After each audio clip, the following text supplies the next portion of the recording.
Welcome to the Waterboy and Equipment Manager podcast. My name is Saif Basaria. I'm Case Tranya. And with us today, we have a special guest, someone that you've heard from before in the Shoot the Shit Kobe episode, Aamir Madadali, a great friend of ours and a great friend of the show. Welcome to the show, bro. Thanks, man. I'm glad to have me back. Yeah, you want to plug the socials for yourself real quick, and then we'll move forward, man. Oh, yeah, man. At Captain America, as always. Same spot. Yeah. I think I'm almost certain that has been the socials for as long as I've known you, if not longer. It was Aamir Ba when you first met me. Oh, it was. Yeah, mine was. Yeah, for I was that guy. I was that guy. I was that guy. I was Saif Basaria, so not much better. Not much for better. Our the commitment level. non-smiley listeners. Come on, we got non-smiley listeners too. Yeah, we're big it's in a Ireland. religious camp you go to. They were counselors. Yeah. I was not allowed to attend. You were not. They don't like. I don't even want to know what the story is, or maybe offline we can discuss why you weren't allowed. We'll discuss. Don't worry. So I gotta hear this. So a couple of things that we're here to do today. Aamir is actually here to talk to us about the Atlanta Hawks in the upcoming season and why they will definitely make the playoffs. And we're here to ask him why he's so certain. But before we do that, there's actually a couple bits of news that we should all hit together. The first one being Giannis got the bag. It's not ultra surprising that he got the bag. We kind of knew this for quite some time. We just didn't know if he'd take the bag in Milwaukee. All right, and just to clarify this, the bag is the biggest contract ever in the history of the NBA. Yeah, it's the biggest bag of all the bags. It's 5 years, 228 and a half, I think is the number. It's somewhere in that range. It's absurd. He absolutely deserves it. There's not a doubt. Well, it's $560,000 a game. Sounds pretty okay to me. One could say that's a lot of bucks. Yeah, it's 12,000 a minute. Bro. All of them in Milwaukee. All of them. This man, I mean, dude, like, honestly, though, it's really cool to see somebody actually showing loyalty for once. I say that as a Lakers fan who just got AD, so, whatever. But it's cool, man, like, to see that loyalty. It's not been like that way, a lot of the players these days, they're more focused on going to team up with each other, where a lot of people don't have that Mamba mentality, that Kobe mentality, that I'm going to start my career here and I'm going to end it here. So good for him. I don't know if that means that he's going to stay there forever. He may still request a trade, but good for Giannis. I mean, look, I think that you're absolutely right, but Giannis is one of the few players in the NBA that you could tell he really loved Milwaukee. He loves the city. He loves the fan base. He loves the franchise. I think that when the players of the Bucks over the bubble decided, hey, we're going to sit out a game for the social justice reasons that happened in the bubble, and the owners backed them and the GM backed them and the coach backed them, I think that only helped Giannis understand I'm here. I enjoy it here. And they've done everything that they can to give me all that I need on and off the court to make a difference. Right. All I'm going to say is, he pulled some weak shit by showing the text of the players trying to recruit him. Why? That ain't cool, bro. You don't rat out the friends. You don't rat out the homies. I think he was just mad that he got hit with a tampering fine. So he's like, you know what? Fuck it. Everybody else can pay a little bit too. Yeah, probably. Hey, well, he got the money now. He good. I mean, look, a lot of the hot takes going around is why did he sign it already? He could have waited till the offseason. What difference does it make? The Bucks organization as a whole can now move forward into the season, not worrying about if Giannis will re-sign. That's not a stress that they can exhale. They can just play basketball and focus on that on the court and focus on the important issues that they want to worry about off the court, none of which are as Giannis staying this summer. They can focus their energies on things that matter.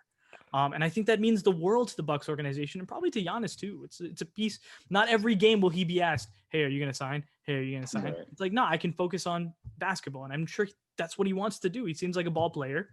That's not the hottest take in the world, is it? Nah. I think this also makes them eligible to be active at the trade deadline. Oh, yeah. Because now they're comfortable, right? You don't have to make every move with that in the back of the mind of like, is Giannis going to approve of this move or is he not? He's pretty much committed. So even though like the bogey trade fell through, at least he got to see, okay, they're really getting active and they're really wanting to make moves for me.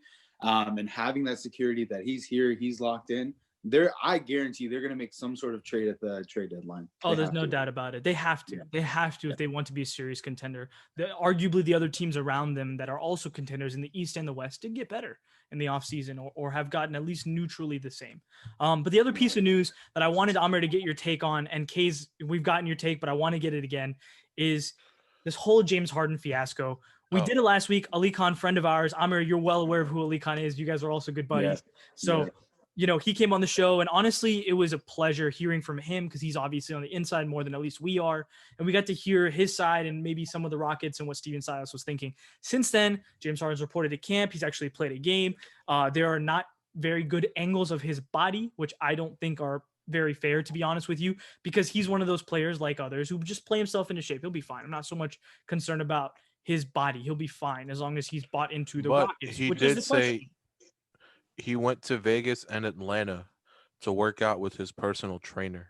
Yeah, I'm sure he did. You know what both of those places have in common? They got they got gyms. They got LA Fitnesses. I don't know if you could call fantastic strip clubs gyms. Yeah. Look, you get some kind of workout in them. Sounds like how much is... Sounds like you think strip clubs still take cash, or you just Venmo people now? Could you imagine? They got to have the QR code. You got to scan the QR code and Venmo. Dollar. You got to Venmo Destiny or Sparkles or I don't know. Your battery dies. You can't stay. They got to kick you out. You're like, you know. Man, I don't know. To me, it sounds like Harden's been too much on the old school Drake with the Houston, Atlanta, Vegas. But I think honestly, like, I have a lot of respect for Harden and his talent level, but it's one of those situations where, like, you got to read the room. And being in Atlanta, a lot of people think COVID is over. And in normal times, I don't care, bro. If you want to go drop 50, go to Vegas, go to Atlanta. You want to go to Magic City just for the wings. Whatever you want to do, you do you. If it's not affecting you on the court, that's all fine. But, you know, seeing him at Icebox Jewelry, shout out Zahir. You know, the party with little baby, all that, no mask, you know, coming to training camp, being a distraction, you know, okay, even if you are in Vegas and Atlanta and you're with your trainers, like, don't you think you should be with your coach, your new teammate, your new coach? Like, wouldn't you think that if you're really, like, you want to get traded to a contender, that's fine. Don't you still want to contend while you're here? You know what I mean? But also, do you not have like any sort of like awareness that, hey, there's kind of a pandemic going on and we shouldn't probably be doing this all the time? And, you know, literally they just had that issue in the Lakers series, right? Where House got, you know, suspended or locked down or put back in quarantine. So I don't know, man. I don't know where his head's at. I get wanting to contend. I get wanting to be traded, but I just think that there's a better way to go about it. I can definitely respect that. Case, what are your thoughts on kind of what's happened since the last time we spoke about the Harden issue on air? We already have my thoughts. We don't need to rehash these. Let's. All right, look. It's a bitch move doing what he did. He's a fantastic ball player. I'm not going to take that away from him. But he's a grown-ass man. And the fact that he's going to be handling his contract negotiations himself, doing this to get traded, will hamper him once his contract ends. And no doubt he'll still probably get the bag, but teams will throw in clauses like you have to show up for this. Maybe you're right. Maybe that is the outcome. Probably.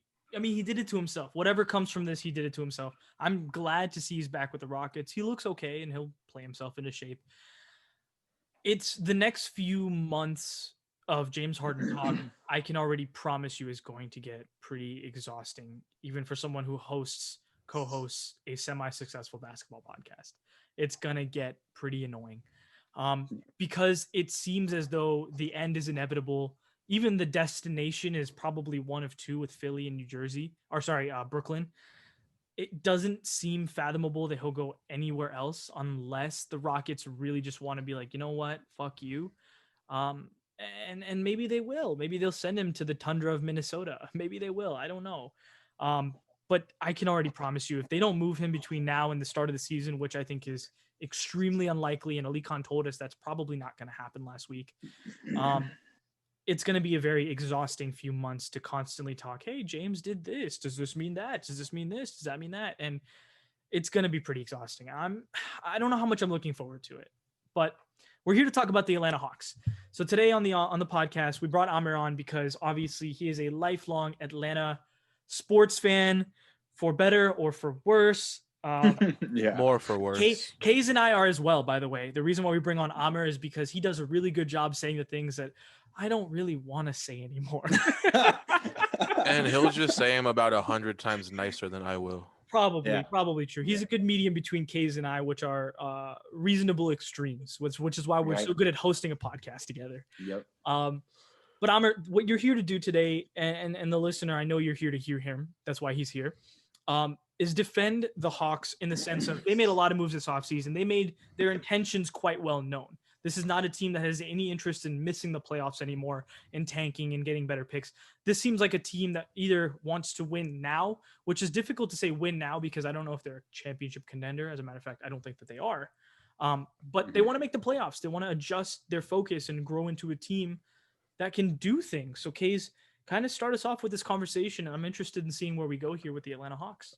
I mean, let's hit the big picture right away. Do you think the Hawks are going to hit their over-under mark on the season for wins, which is 36 and a half games this year, which is just basically 500 in a normal NBA season? So about 41 and 41. Yeah. No, I definitely think that they'll hit the over 100%. I think the Hawks very well have that opportunity to be like the Heat of last year. And I'm not saying that means that they're going to go as far as the Heat went. However, the Heat were a slept-on team that no one was really watching. No one really was going to take them seriously. I just want to say, not on this podcast, but you already know that. Yeah, We call the success of the Heat. I know, but it's a good, healthy mix of veteran leadership. Mm-hmm. They have, the highlight scorers, they have the shooters, they have the defenders. So, and it's crazy that the Hawks only have one nationally televised game. So they're going to get heavy slept on. So I'm picking over. I wonder that the conscious decision that was made in giving them only one nationally televised game, right? Because Trae Young is clearly someone who is on House of Highlights on Instagram and Twitter basically every time he picks up a basketball. John Collins is obviously a high flyer as well. So it's not like he's, new to that section of social media. That's how we get views nowadays on social media. Why would you not want to put this team in the forefront? It makes no sense to me. But that's neither here nor there. We'll be watching the games and we'll be the ones who are saying, hey, don't sleep on the Hawks. They're actually pretty good. Yeah. No, I mean, I 100% agree. I think to be honest with you, the Hawks just haven't been competitive. Like if we're going to be realistic and, saying the things that you want to say, but you really can't, I mean, they've been kind of ass. Like, I think since 2017, they were 72 and 153 is their record. So they're just not competitive overall. I mean, it's good to be the highlight factory, have these high scoring games, do these nutmegs, right? Like that's all good and well.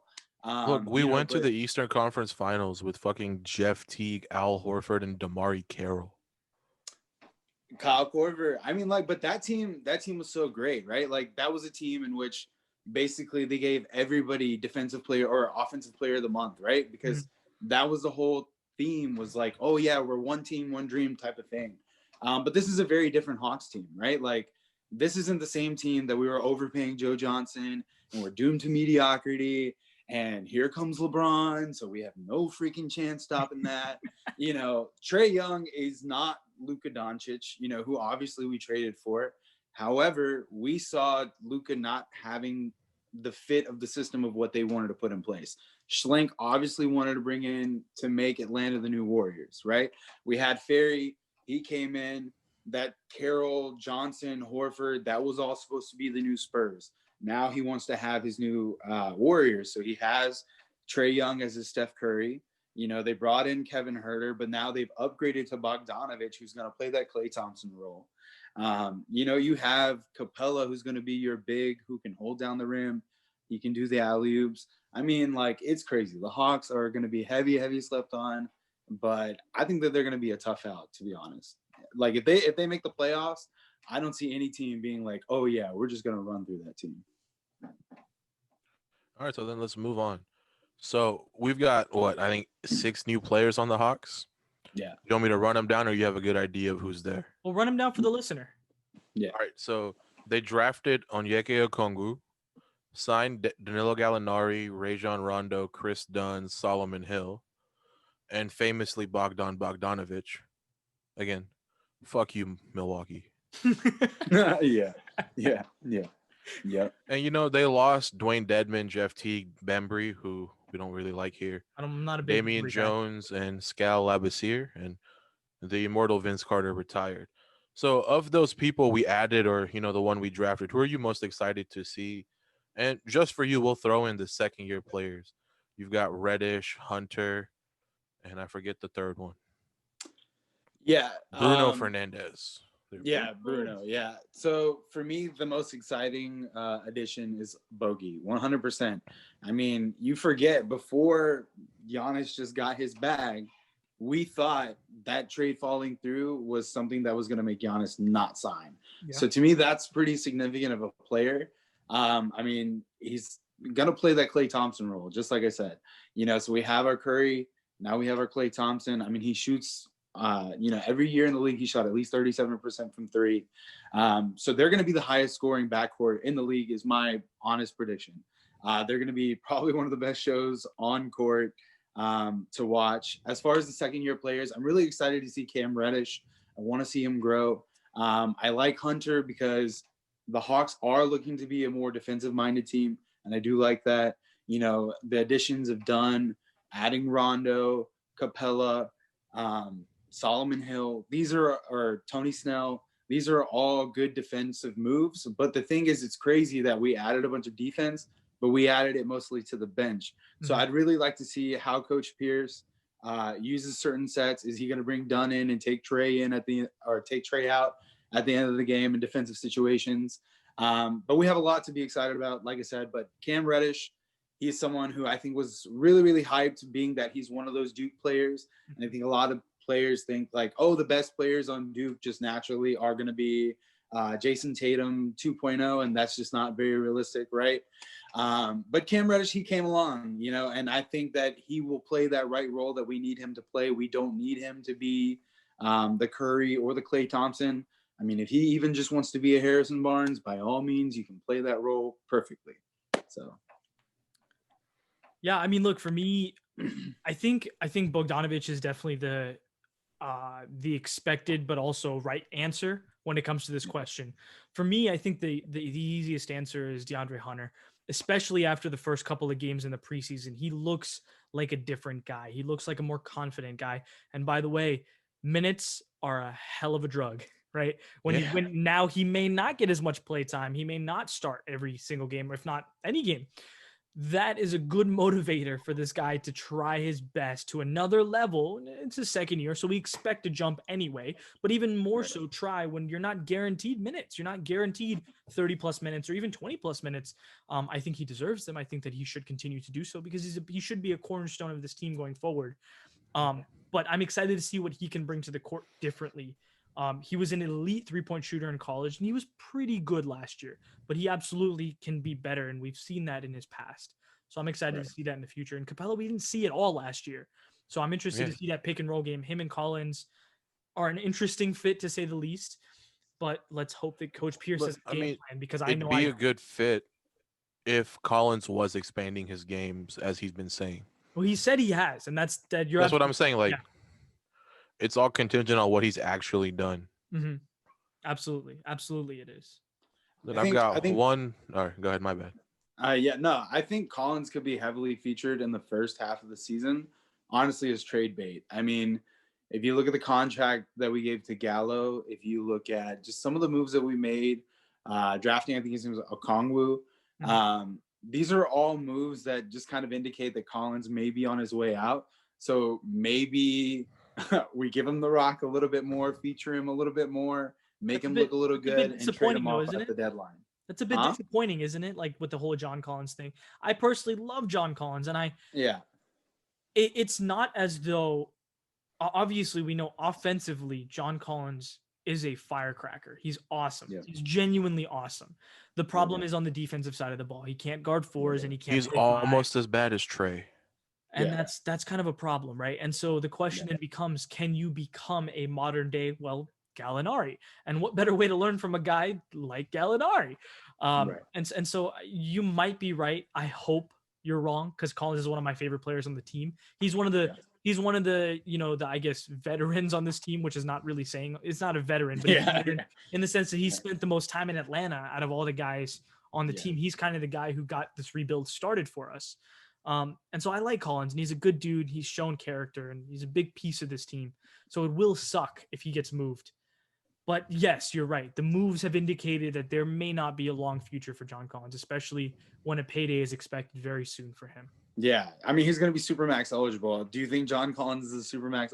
Like, would you pay him that? I personally would not. I don't think so. Don't think so. I'd pay him, but I wouldn't pay him that. That's probably fair. We're all in agreement. And that's the sucky part, isn't it? That's the really sucky Sorry, John, if you're listening. Yeah. Come on the pod, John. Yeah, come on, John. Yeah, bro. Defend Look, yourself. I'm a 20-minute drive. I got a mic for you. Let's do it. Let's get it. Alley-oop. Finish it. What else, Case? What else? All right, last question before we let you go. So Trae Young really broke out last year. Some would say, like us, would say he's a superstar, but right now he's just a star in the NBA. Do you think he makes that leap this year? I think he has to, and I think he will. What is that? Before you keep going, and also tell me what that entails. What does that leap look like? Well, so let's take a step back to take a step forward, right? Like, think about it this way. Trae Young, obviously, he will always have the Luka Doncic trade hanging over his head, right? So if he really, really wants to take that next step, he has to step out of Luka's shadow, right? And no matter what platform you get your news from, they're talking about Luka as a lock pretty much for MVP this season, right? As LeBron 2.0, et cetera, et cetera. So, and as someone who's pretty active on social media, I see Trae talking about it all the time. I want to win. I want to win. I want to win. We working, whatever. That's all awesome. So now what he needs to do is he needs to execute. So the franchise has heard him say, hey, I want to win, right? We traded Luka for you. We bet the house on you. So now you need to give us the results. So because he does live in Luka's shadow a little bit, people kind of forget the fact when you say, oh, he's not a superstar. Well, he finished top 5 in both scoring and assists last season. So it's not like he's not doing his part. It's just because of the way that we acquired him, he's always going to have extra steps or extra shoes to fill. Now, that being said, he has Bogdanovic, he has Capella, he got Rondo, right? So you're looking at having that veteran leadership, making him more tough defensively. I mean, if you really look at it, the Hawks paid $15 million for Rondo to mentor Trae Young. That's really all that it's for. Fit-wise, et cetera, you can't tell me that that's what they did it for. They're literally saying, hey, we've already invested in you. Here's 15 million more we're going to invest in you because we want you to be a better leader. We want you to be able to win. So they put the pieces around him now, right? You got Gallinari. You've got 3 people on your team who shoot over 40% from 3. Bogdanovic, Gallinari, John Collins, Clint Capella. I mean, he's going to be able to run pick and roll. He's going to be a show to watch in transition. I think that they're going to be, honestly, the highlight factory will be back in Atlanta. But as far as what that takes, it's going to have to be an MVP caliber season. It can't be what it's been the last couple of years, which is scoring 45, 50, nutmegging a guy, and that's all that we talk about, but you still lose the game. You got to win at the end of the day. If the Hawks are not competing, if we're not in contention for the 7th, 8th seed, then none of this really matters at the end of the day, and he'll always be that guy who we traded for Luka Doncic. That's harsh, but probably true. It's probably fair. It's for me, I think that Rondo is a weird addition, like you talked about, but an important one because Rondo is not a great defender, but he shows his value in being able to jump past lanes and steal the ball or be a little more aggressive and on ball. And so hopefully he can help Trae Young understands that, hey, look, you're undersized, clearly. And defensively, you're the worst guard in the league. We know this. We've highlighted it on basically everywhere all the time. He's an amazing offensive player, and defensively, he's less than 0, which sucks. And hopefully Rondo can help make him at least a 0, at least average, just net neutral. And then that offensive capability of scoring 30 is not scoring 30 and giving up 29. It's scoring 30 and giving up 22. And then it matters. Those games become that much more competitive. They have given him a laundry list of talent to work with. And they have not, by any means, said we won't adjust the future if need be, right? We have all of our picks. We have a bunch of young capital, whether it be Cam Reddish or DeAndre Hunter. We have older guys like Capella and even Collins, as you talked about, with value. So there are definitely things this Hawks team can do to improve. The problem becomes the East is very deep. The East is very deep. I mean, the NBA is deep. We know this at this point. There are probably 14 good teams in the West, and there's at least 10 or 11 or 12 good teams in the East, all of which who have playoff aspirations, right? The Charlotte Hornets didn't just pay Gordon Hayward $120 million to not make the playoffs, right? We didn't just pay Gallo $60 million to not make the playoffs. So these are teams with high aspirations that necessarily were not in the playoffs last year. And there's still teams that are middling like Orlando who will still be competing for those positions and have been for quite some time. It helps that 9 and 10 seeds get play-in games, and in a one-off, it'd be fun to pick a team that can score 130 points any given night, with being the Hawks, obviously. But is a 9 or 10 seed really something that's going to sit well with Atlanta fans, with Trae Young, with the franchise after all they've invested? I'm genuinely wanting to be optimistic and finding it very difficult to do so. I was significantly more optimistic before the Russell Westbrook trade. That is one that really, really, really hampered the Atlanta Hawks' ability to grab a playoff seed. We know the Bucks, the Celtics, the 76ers, the Miami Heat, the now new Brooklyn Nets, as well as the Pacers. Those are 6 teams that are probably going to make the playoffs unless something crazy happens, like injury or COVID. And I knock on wood because we want to see good basketball. We're not rooting for that. We want to make it on merits alone, right? So then there's 2 spots left for the playoffs, and that is the Wizards with Russell Westbrook and Bradley Beal, Orlando Magic, who have constantly been there and done that. Now the Hawks, the Hornets, the Bulls are competing. I mean, there's so many teams. By the way, I forgot to even mention the Raptors, who are definitely a lock for the playoffs as well. So that's 7 teams that are a lock for the playoffs, and there's only 1 spot left. My apologies, Toronto. I know you guys are always mad that you're being slept on. My Respect apologies. to the North. My apologies. So it is extremely disheartening, not because the Hawks are not good enough, but because they might just be good enough, and that still might not be enough anymore. Because it's so much depth, and that's the problem in the NBA. It's a good problem to have as a basketball fan, as a basketball podcast.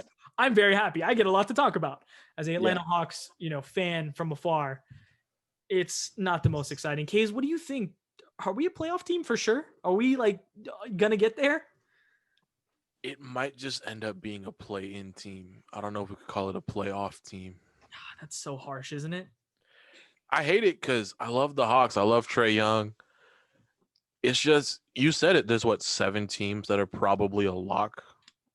Damn near lock, if not right? If they're not locked, they're damn near. So, you have to hope you have the 8 seed, which is what the over-unders tell us, we're the 8 seed. That's also true. Amr, what were you going to say? Bold prediction, I don't think the Raptors make the playoffs this year. Why? I'm just saying. What changed? I mean, they lost Ibaka, which you could argue is a big move, not a big move. They lost Gasol, which you could argue is a big move, not a big move. I mean, Kyle Lowry is only getting older, so I don't see that. I don't see him getting better necessarily. Paying Van Vliet is awesome, but I don't know that he's necessarily a player that's good enough to compete in this stacked East. Pascal Siakam, we saw he is great, spicy P, whatever. But he's not an alpha. He's not KD. He's not Kawhi. He's not going to lead them to the Eastern Conference Finals. I mean, maybe to be fair, we don't know that. We don't know that yet, but I don't think that he will. Yeah, so far he has not proven that. He's a fantastic basketball player. Yeah. My 2 cents on Toronto, and I'm going to put some respect on that name, right, is they clearly have a bunch of dogs on that team. Yeah. And they're coached. They have the best coach in the NBA right now, right? And so with that mixture of players and coach, it's very difficult to say that they won't be in the playoffs. I would be more shocked if they missed it than if they made it, right? By a significant margin. Toronto is just, they are regular season warrior players, right? They will play their ass off through everything. And Kyle Lowry, yeah, he a little thick boy, but he is more than happy to throw it back into the playoffs once again. If it happens, you remember who predicted it. That's fair. That's fair. It's here. It's if recorded. it happens, we'll have you on. Don't worry. We'll have him I on. will be here to tell you I told you so. We know you will, buddy.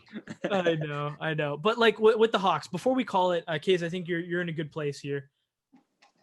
What seed are the Hawks going to finish at, Aamir, in your estimation today? Oh, max, it'll be 8. I think the most optimistic we can be is 8, but I could very well also see them being a play-in team. But I think the addition of Rondo helps them in that sense, because everybody knows playoff Rondo is just a different animal. Yeah. And do me a favor and define the word success for this season for the Hawks. What does success mean for this season? They have to compete. I mean, they have to contend. I mean, if they contend for what? So I mean, if they don't get at least past the first round of the playoffs, the season is a fail. Honestly, like if they're not at least in the second round, like it's honestly a fail to me. I think that there could be a caveat to that. I think, if they get into the first round and it's a bad matchup and at least they're competitive, they push 6-7 games, maybe, I don't know. But with the talent that they have, I don't think that this is like they have to make the Eastern Conference Finals. They just have to make great strides because, again, they still have a mix of young and veteran core. But I would really like to see them make the playoffs and at least win a series. That to me would be like the ideal season, because I honestly don't see them contending for anything much more than that. Yeah. But I think that this team could really be there next season. So I hope you're right. From Atlanta sports, especially when we're not going to probably be in the stands this year, but we'll be there next year. Let's hope they make the strides necessary for when we are there next year. It'll be worth going to the games. Trae Young is already a box office player on his own, but it'll be fun. Aamir, thanks for joining us once again. As always, it's a pleasure. And listener, we'll see you on the other side of the break to do Eastern Conference preview.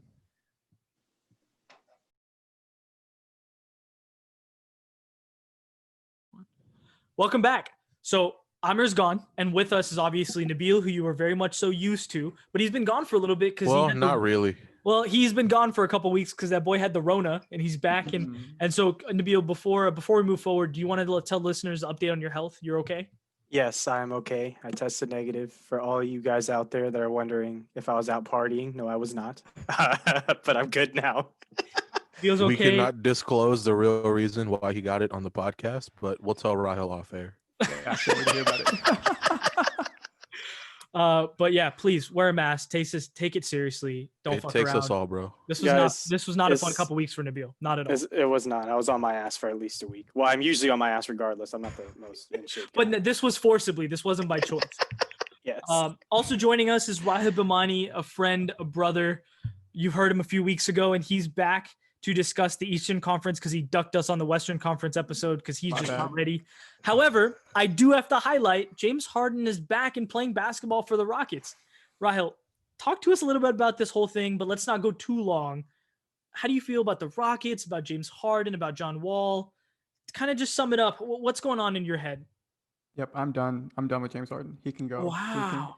He can go. I mean, well, we've talked about it. Like, I think we've all talked about it offline, but I've been saying that, it's time, but I'd rather have had it where the Rockets made the move rather than it come to wherever it is right now.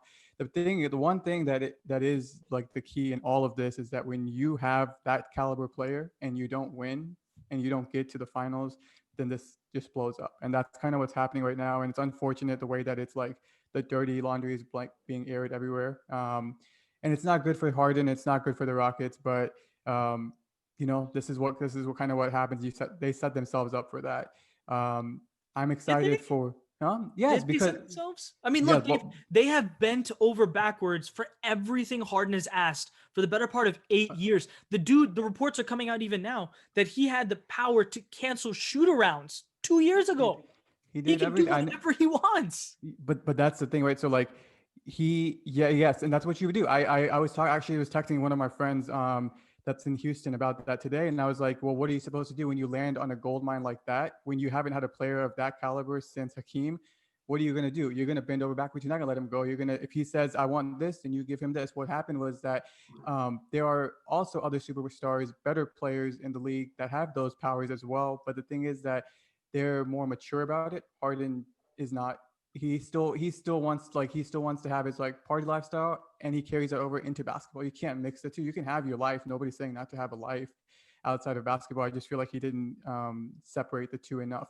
And when it came down to like, fine, I get it that he had clashes with Dwight, he had clashes with Chris Paul, but when it comes down to your quote unquote best friend saying that he like that quote that article that came out from ESPN said that Westbrook didn't like that Harden always came up late and he always like delayed everything. And so when your quote unquote best friend that you grew up with, you wanted to play with him, is having enough of it, that means that something is wrong with that player and not necessarily the other players that he had problems with. So you're ready to move on from the James Harden era in Houston and start something new.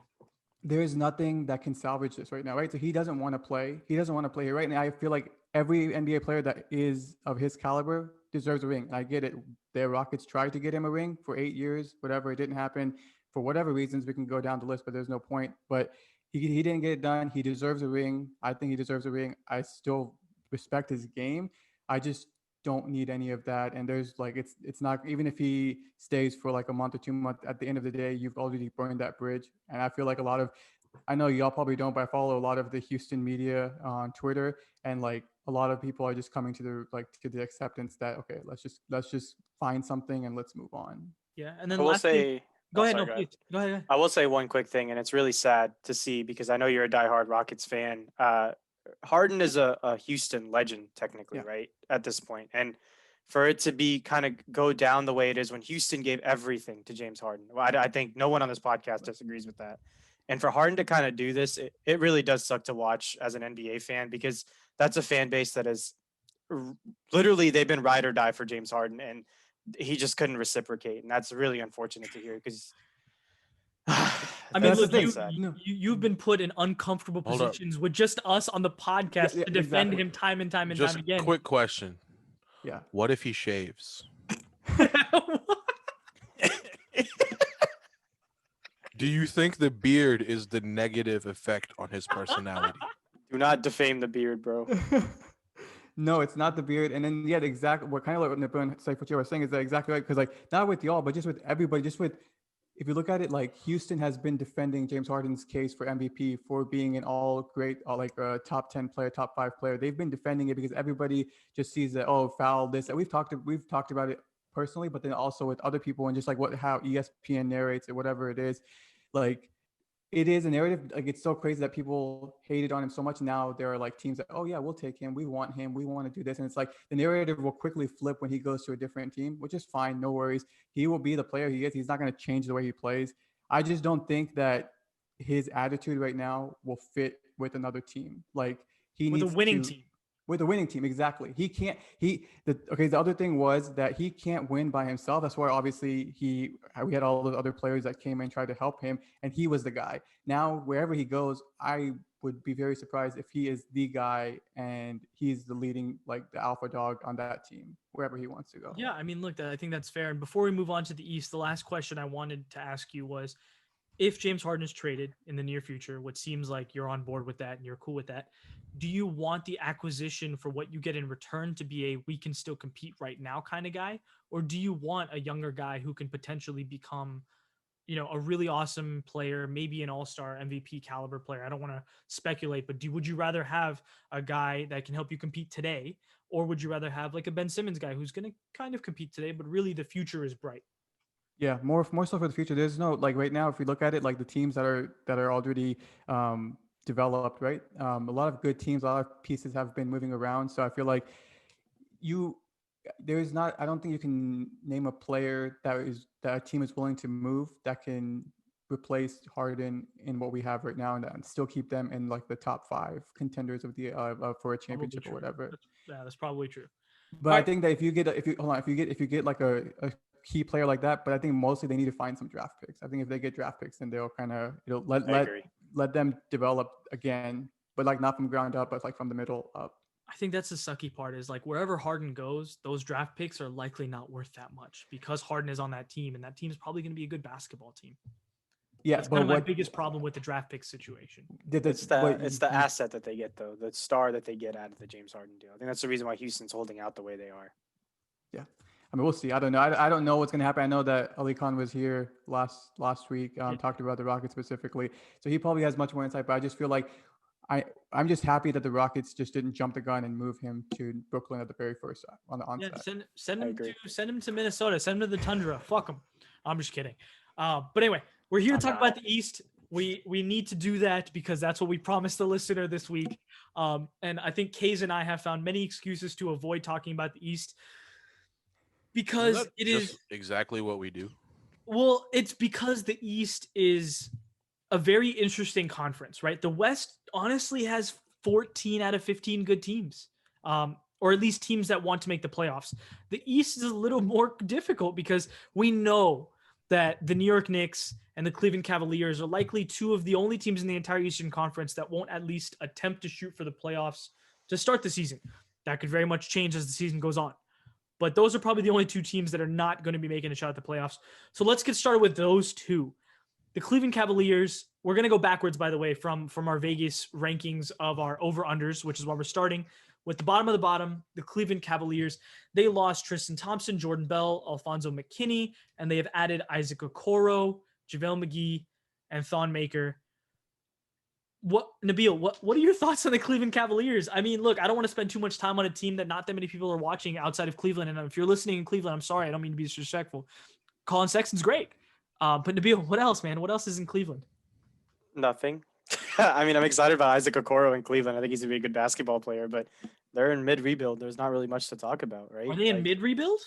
Okay, they're at the start of their rebuild. But, like, it's weird, right? Because if you've been rebuilding for, 3 years now? Mm-hmm. It's kind of like, I guess you're in mid-rebuild mode, but, like, yeah, they haven't done much to progress. So, yeah, I guess at the start of the rebuild. Look, I want to fly right past Cleveland. So if anybody, like most airline flights do anyway. Does anybody have anything fun to say about Cleveland before we just move on? Yeah, Kays, go ahead. Oh God, Kays, talk to me. They picked Isaac Okoro. I said they'd pick Isaac Okoro, and the motherfucker hit a game winner. Let's go. All right, so Isaac Okoro is the thing to watch. And look, they have a bunch of fun players, you know, Sexton and Garland and even Jetty Osman. They could be a fun team, but they're not going to be a good team. So let's move on to the New York Knicks. It's another team that we probably don't want to spend all too much time with. New York, I apologize. I know your entire city is in mourning because Giannis Antetokounmpo has signed the ultra super duper max deal. I don't know why you're in mourning because he wasn't coming anyway. Yeah, that city, they're delusional. They thought Giannis was coming.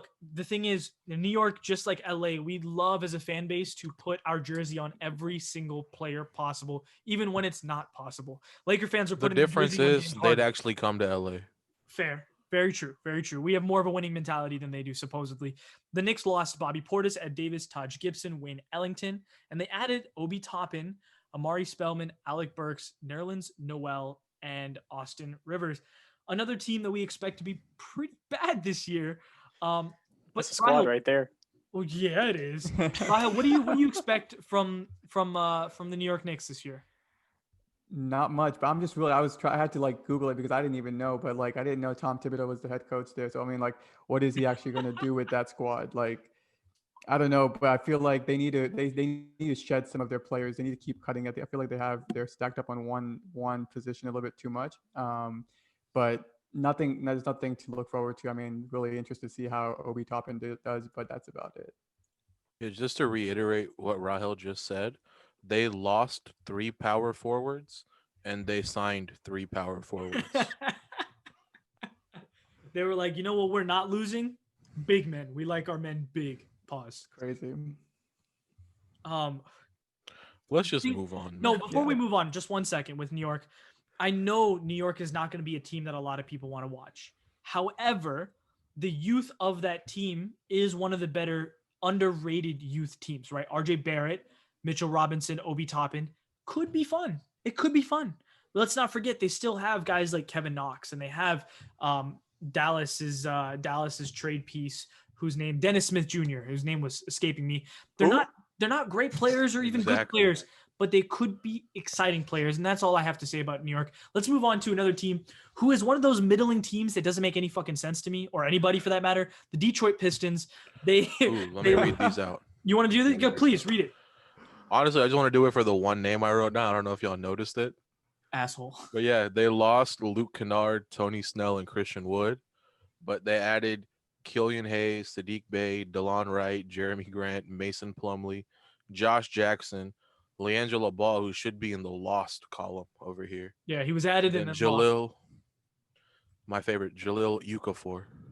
Okafor. Well done. I like to play on words. Case, well, you already said the name, so tell me what you think about Detroit. I feel so bad for Derrick Rose. Dude, I don't even care about this free team. Derrick Rose. Hashtag free I don't even care about this team. Just give Derrick Rose a chance. Send Derrick Rose to Houston. Yeah. Send him to LA. We'll Fuck that. We don't have any pieces anymore. Otherwise, yeah, I would love for him to come to LA, but now we have Yes, we do. We have Costas. Giannis already signed. We don't need Costas anymore. That's also true. We they could would send take him. Costas to hang out with his brother, maybe. But look, this is one of those teams. The reason why I said I'm a little confused about this team as a middling team is because we genuinely don't necessarily know what their aspirations are. Are they trying to make the playoffs? Are they doing a rebuild? They signed Jeremy Grant to 3 years, $60 million. They have the likes of Derrick Rose and Blake Griffin still there. They have Jalil Okafor, who will not be playing any minutes, but they have Mason Plumlee as well. And DeLon Wright's an older player too. They have a lot of older guys and they have a lot of younger guys. They have one of the youngest players in the league with Sekou Demboya and Sadiq Bey and Killian Hayes and even Josh Jackson is still pretty young. This team makes no sense to me. And unless Blake Griffin is the Blake Griffin we remember from 2 years ago, which supposedly he is, he feels as good as he's ever felt, according to him. This team says that every year. This team will not be a contender for the playoffs or even the play-in for that matter. Raheel, is this a team that you would watch or look forward to watching on League Pass this year?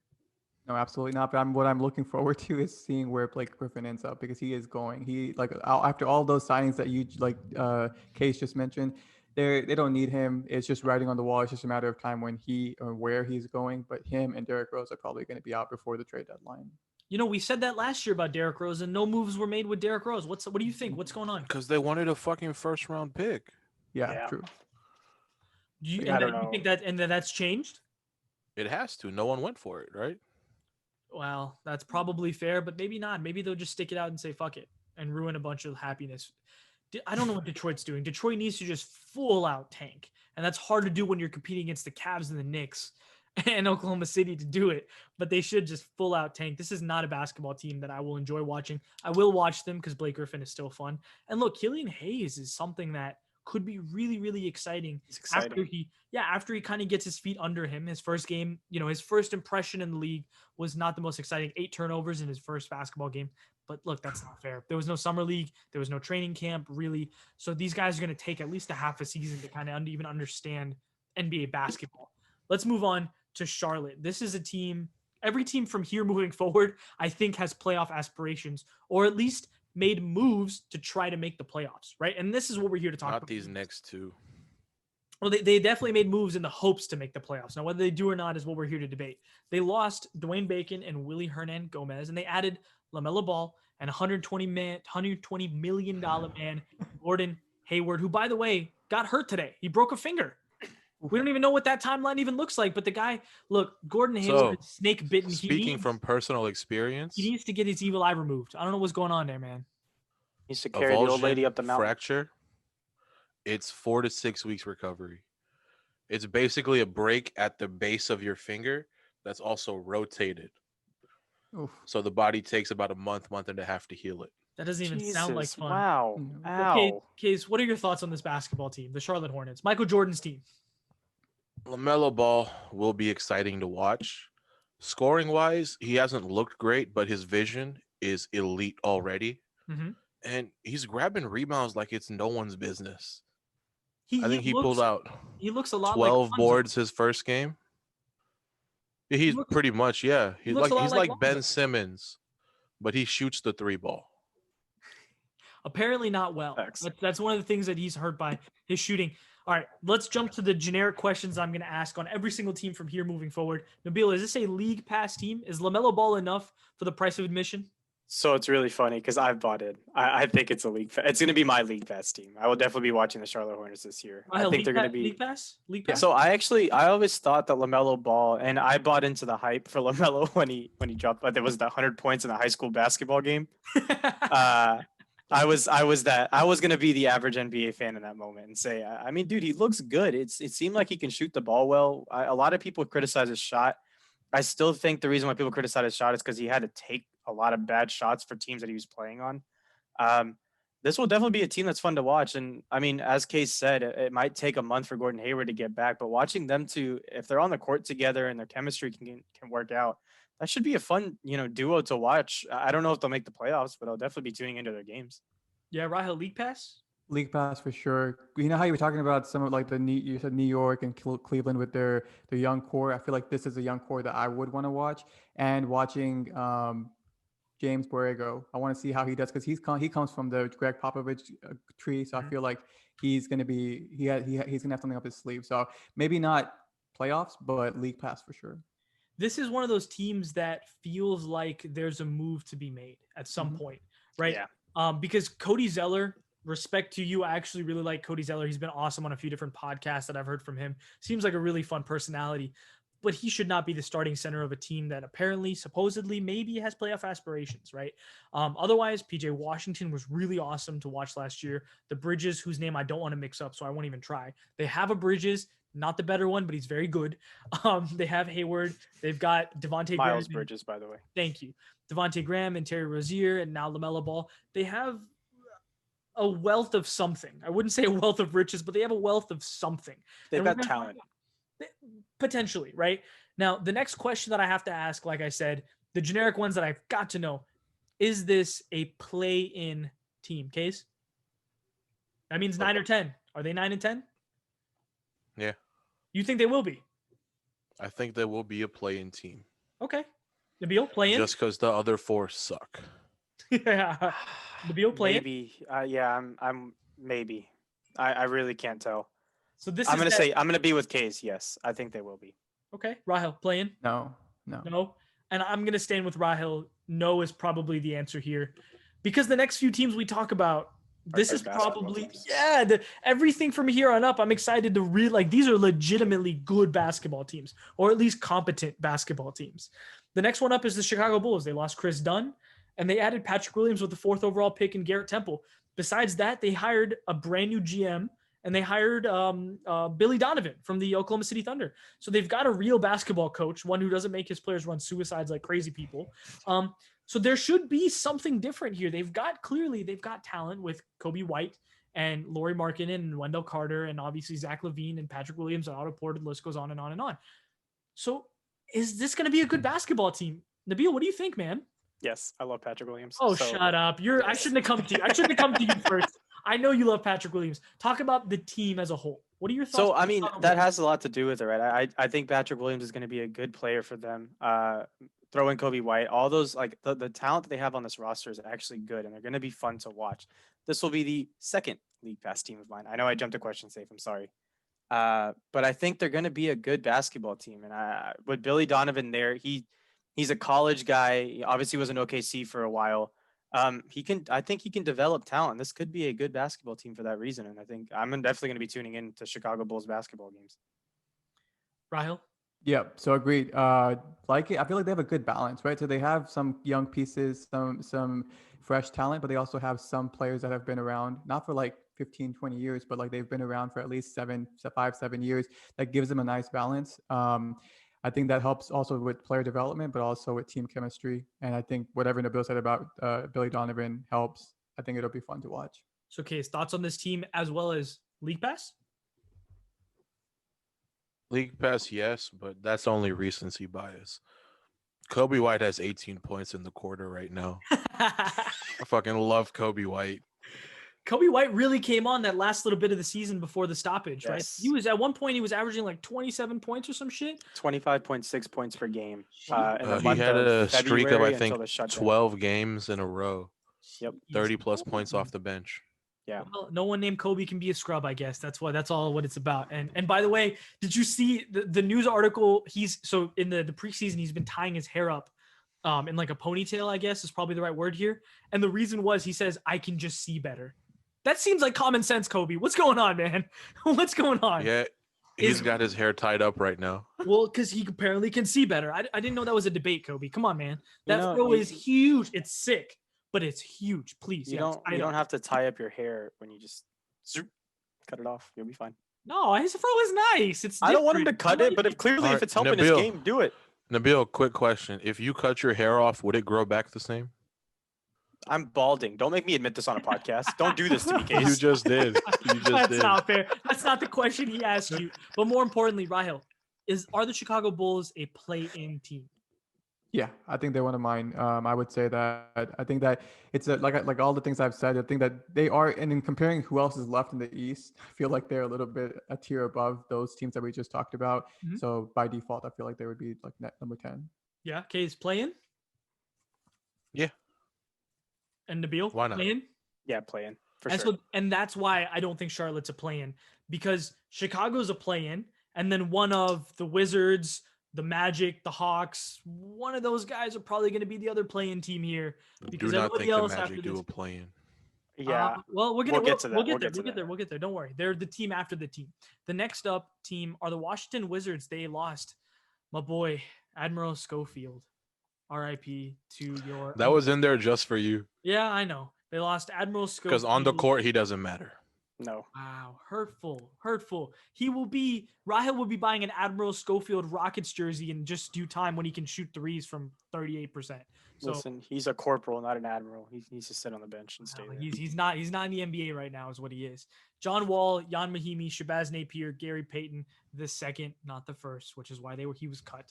And instead they added Robin Lopez, which is actually a pretty good pickup.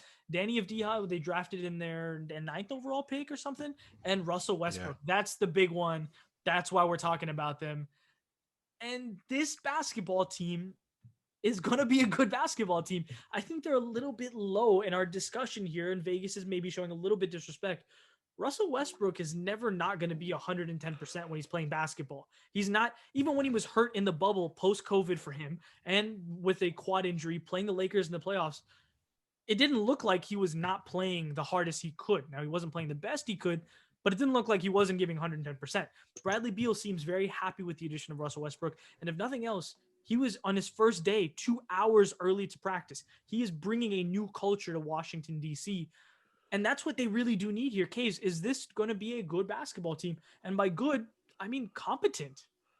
They'll be more than competent, but I just wanted to point something out. That ranking was before they got the trade done. That's fair. That was John Wall coming back after 2 years. Bradley Beal kind of got hurt at the end of the year last year. So let's see where they're at. But now that you have Russell Westbrook, who's fucking fantastic. I love Russell Westbrook. Let's be honest here. I think they're going to be a good team, and I'm willing to say they're not going to be a playing team. They're going to be a playoff team. Beat me to it. Well, Nabil, talk about it. Yeah, I mean, dude, if you look at this roster, I think it's even disrespectful to say that they're going to be a play-in team. Danny Avdija, I can never Avdija, pronounce his Avdija. last name. Avdija. Bradley Beal, Davis Bertans, Robin Lopez, not so much. Hey, you're starting center, isn't he? Yeah, He's hilarious Put some too. respect on Robin's name. And they got Russell in now. Dude, this is a team that has a bunch of solid pieces in an Eastern Conference that, I mean, they could win basketball games and really, I could see them being a 6 or 7 seed. I'm going to go that far. Like, I would not be surprised if they end up getting up there into the playoffs and I have to worry about the play-in. Raheel. Better put your name to that because that's probably not 6. 6 is too high. 7 or 8, maybe 8 more likely. But yeah, no, great team, great squad. We just talked about all those players, and I think that going back to I saw Russell Westbrook. Raheel is just up close and mad personal. because he lost his ex to Washington and isn't Facts. very happy to be talking about this basketball team. Up close and personal, Russell Westbrook, even if he's 110%, doesn't mean that he's 110% helping your team. Okay, he hurt the Rockets in the bubble, That's right? just He was, salty, bro. it's not salty. No. It's also fair criticism. He wasn't Because good in the It bubble was very bad. due to many factors, though. It's not Yeah, Russell Westbrook. He was necessarily. recovering from a cardiovascular illness. Okay, 1 and a quad injury 2, right? So who talks about that? Nobody. But who points to the fact that whenever the playoffs are going on, that the Rockets were like slacking or whatever. They were not performing well for whatever reasons, right? There's a lot of reasons for whatever happened, but I just feel like, yes, he is probably a better fit for Bradley Beal, but I just think that he's not he's not like a Chris Paul that you're adding to a team, right? He's not just gonna it's just not gonna magically work. There's gonna have to be things that happen because Russ wants to be that guy. Bradley Beal is that guy. I just feel like there'll be some growing pains, even though it seems rosy right now. Once it actually gets down to the court, it's a little bit different. But I feel like they'll work. I think the team will work. I think it'll be better than most people expect, or they'll be right at what they expect with Russell Westbrook's addition, as long as they can stay healthy. That's one thing I'll say.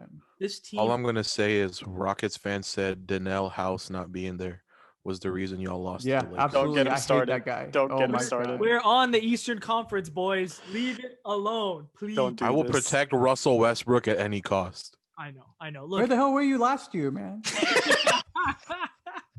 he was playing with James Harden, and Case doesn't like Harden very much. He respects. Yeah, my Harden hate cancels out for Westbrook. And you Oh know what's my. funny is now nobody in this podcast is willing to defend James Harden, other than the basketball player. Clearly, very good at basketball. That's not what we're here to discuss. This Washington Wizards team is one of the most interesting teams in the Eastern Conference, simply because their ceiling is relatively high. They could shock us and become a 6 seed or something like that. And they could potentially not make the playoffs, right? It could happen. If there is a Russell Westbrook injury or a Bradley Beal injury to either one of those two, it might just be enough to knock him out the playoffs. Maybe not the play in, but the playoffs. And so this team with the guys like Nabil mentioned, Davis Bertans, Danny Avdija. By the way, you forgot Ryo Hachimura. I knew I was forgetting one. Yeah. It's like It's Rui. they have a bunch of at least interesting players. And so this is a weird team, and I don't know what to make of this basketball team other than the fact that I'm not willing to bet against Russell Westbrook and Bradley Beal, right? I may not be willing to bet on them, but I'm definitely not willing to bet against them, and that's kind of where I stand. So, Raheel, I will ask a simple question. One, league pass? Absolutely. I mean, Russell Westbrook is worth the price of admission alone, Absolutely. and he's got Bradley Beal on the squad too. But more importantly, playoffs? Yeah, they'll make the playoffs. You talk about League Pass, man. You saw that. I think we talked about it too. That they didn't get any national televised games. They got like one or whatever. They'll probably get some NBA TV games, but hopefully that second half of the season they'll get more, because I feel like a lot of people should be watching this team. I mean, Russell Agreed. Westbrook is box office, baby. He should be on national TV at least a couple of times. Yeah. Look, Zion's cool, but that's 14 games. That's a lot. That's a lot. But yo, Case, League Pass, Definitely. but playoffs. I already said it. They are not a play-in team. They're a playoff team. And Nabil, you seem to agree with that notion. I will agree with you. This is a playoff team. This is a playoff team. Next up is the perennial 8th seed, get our ass kicked by Milwaukee for 2 years running and potentially 3 years running. The Orlando Magic that lost DJ Augustine, their Lord and Savior DJ Augustine, and Wesley Iwundu. However, they added Cole Anthony, one of my favorite players in the draft, and I think a fantastic addition, and Dwayne Bacon, who is haram on this podcast. I'm just kidding. That's a joke. It's a Muslim joke for those of you that don't know that one. Haha. Aamir would be proud, guys. Fuck off, okay? This is one that Aamir would be. Look, I liked it, but this is one that you said before. So Have I? Yep. Yeah, I multiple can't- times. yeah, I'm sorry, listen. we talk a lot of basketball. Safe. Look, and sometimes it goes past me. My bad. But look, It might have not been on the pod, but you said it before. This Orlando Magic team does not have Jonathan Isaac for what we expect the entire season after suffering an ACL injury in the bubble. That's the biggest loss that they have incurred. And so instead they have obviously Vucevic, they have Aaron Gordon, maybe not. I don't know. The trade rumors have seemed to die down on Aaron Gordon, which is weird but understandable, I guess. They've got Markelle Fultz, they've got Evan Fournier, they got Cole Anthony. They have a bunch of interesting players, would be the best way for me to say that. So this is a team that I don't really know what to make of, because we don't know what to make of them for like 4 years running. Raheel, what are your thoughts on this basketball team, Orlando? Yeah, exactly what you said. I just don't know. I have on my note, I had like written down some teams as like some categories, and then this Magic team fell in the WTF category. Like, I don't know what's going on. We've seen, they do well enough to get into the playoffs, and then they just disappear. What's the point of like trending on the playoff, like outside of the lottery team? It doesn't really make sense. I don't think they have an identity. I think they have players that were good, like they're good, but they don't necessarily fit maybe their picture. Maybe they need to start moving them. Aaron Gordon's one of them. Maybe Mo Bamba, maybe some of the other players that they have. I feel like they need a reset button on some of their roster. I feel like that'll help. They have a good coach. They need to reset their reset after their reset because they've been resetting since Dwight left, basically. Yeah, exactly. And that this is very worrisome because like this is how like that happens. Like you have an amazing star and then you lose a star. So like as a Rockets fan, sorry for the reference, but it's like, that's kind of worrisome is that you just kind of get stuck in this like mediocre circle where you're not good, but you're not bad. And you're just kind of like tweetering between the lottery and the 8th seed. So I don't know. I don't know if I would watch them. I just feel like they need to do some work and like prove something before I spend more time looking at them.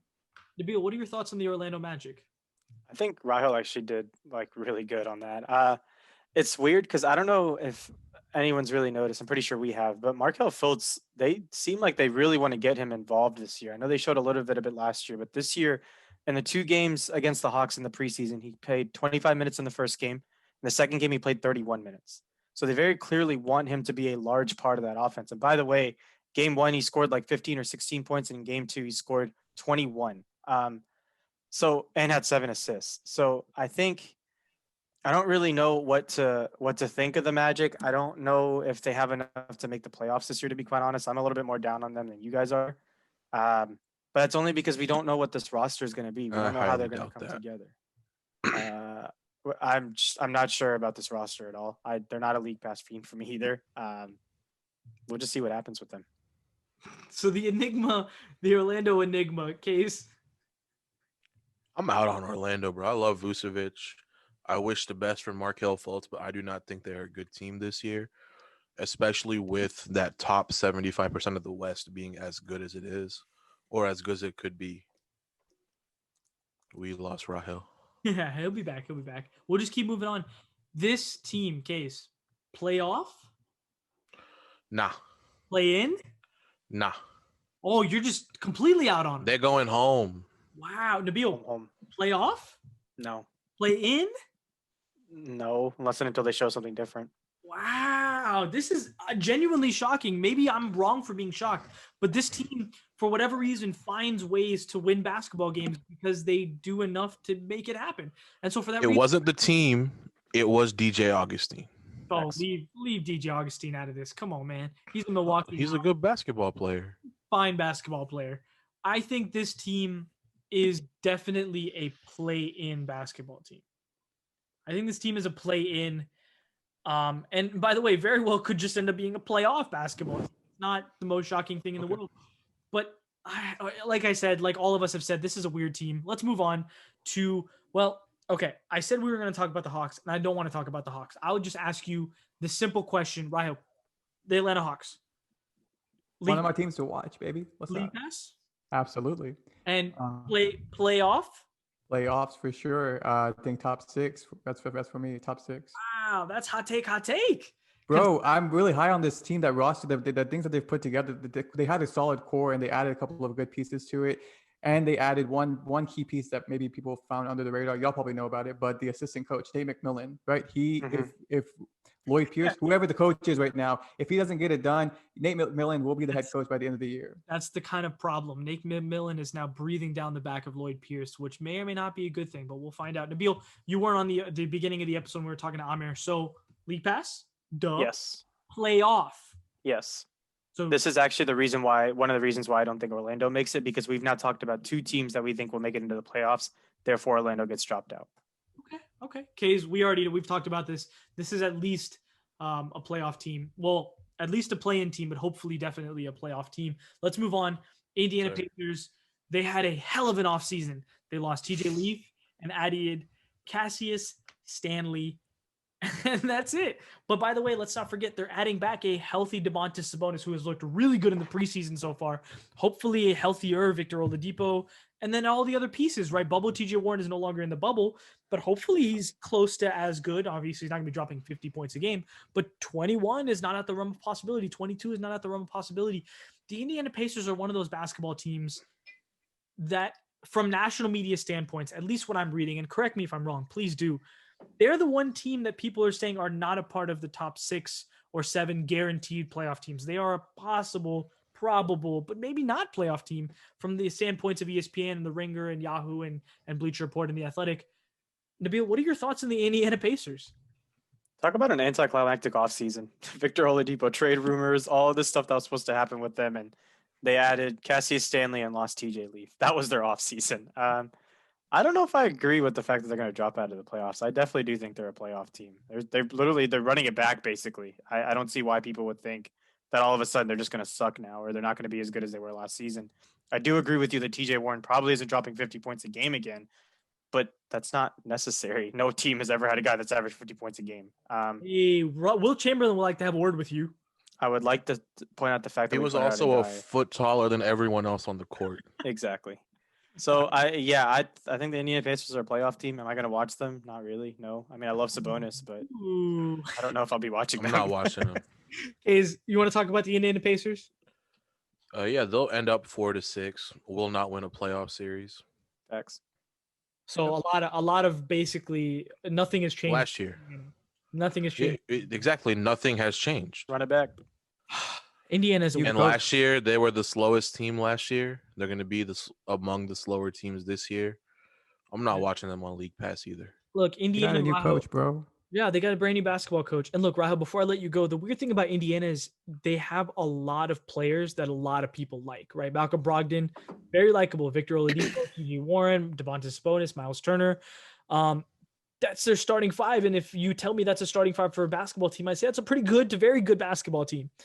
And yet they're a basketball team that just are not good enough to be with the elite of the East. But they're just outside, I think. And I think this team is a lock for the playoffs. I mean, unless there's like some serious COVID or injuries on this team, I can't imagine why they'd miss it. They're a very good basketball team. They're just not an elite Eastern Conference basketball team. And that's where I stand. And I will be league passing this team because they have enough good players that are worth the price of admission. But there's no singular player like a Russell Westbrook or a Trae Young, at least not right now, that is worth the price of admission. But they definitely have, ex-All-Star Victor Oladipo and ex-All-Star Domantas Sabonis. Raheel, what are your thoughts on the Orlando Magic, the Indiana Pacers? Yep, I'm going to keep it really short. I agree with that. They're good.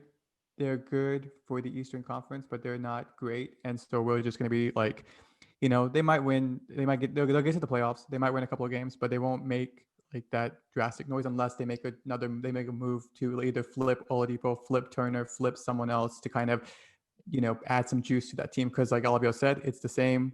We saw what they did last year. So. And that takes us to the next team, the Toronto Raptors. We the North. Actually, they're playing in Tampa for what looks like the entire season. So the Tampa Bay Raptors. Cool, I guess. I don't know. They lost Serge Ibaka and Marc Gasol. They added they kept Fred VanVleet. They added Malachi Flynn, who's actually been pretty good in the preseason so far.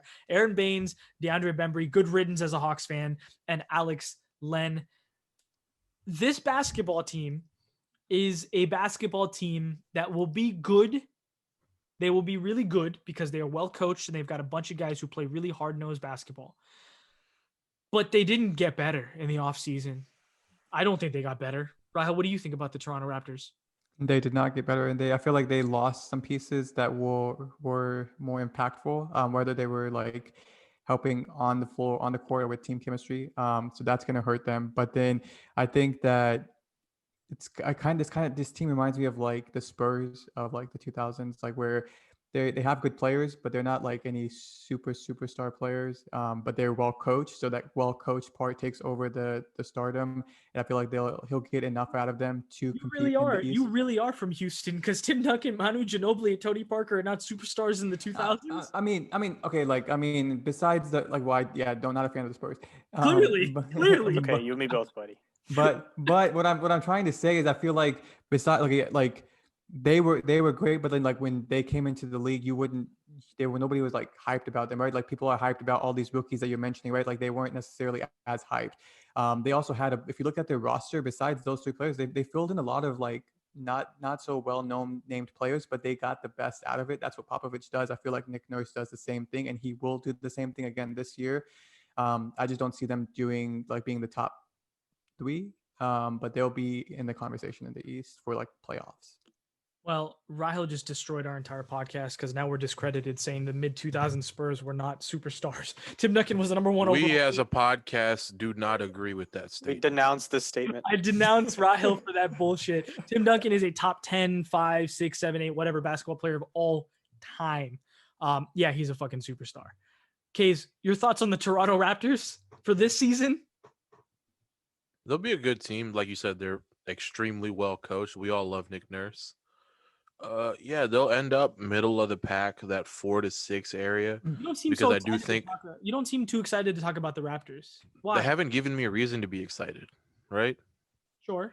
Like, they didn't change much. They were just short last year, but they lost Gasol and Ibaka. They replaced them with fucking Alex Len and Aaron Baines. So there's not much excitement there. Yeah, I love Fred VanVleet. I love Kyle Lowry.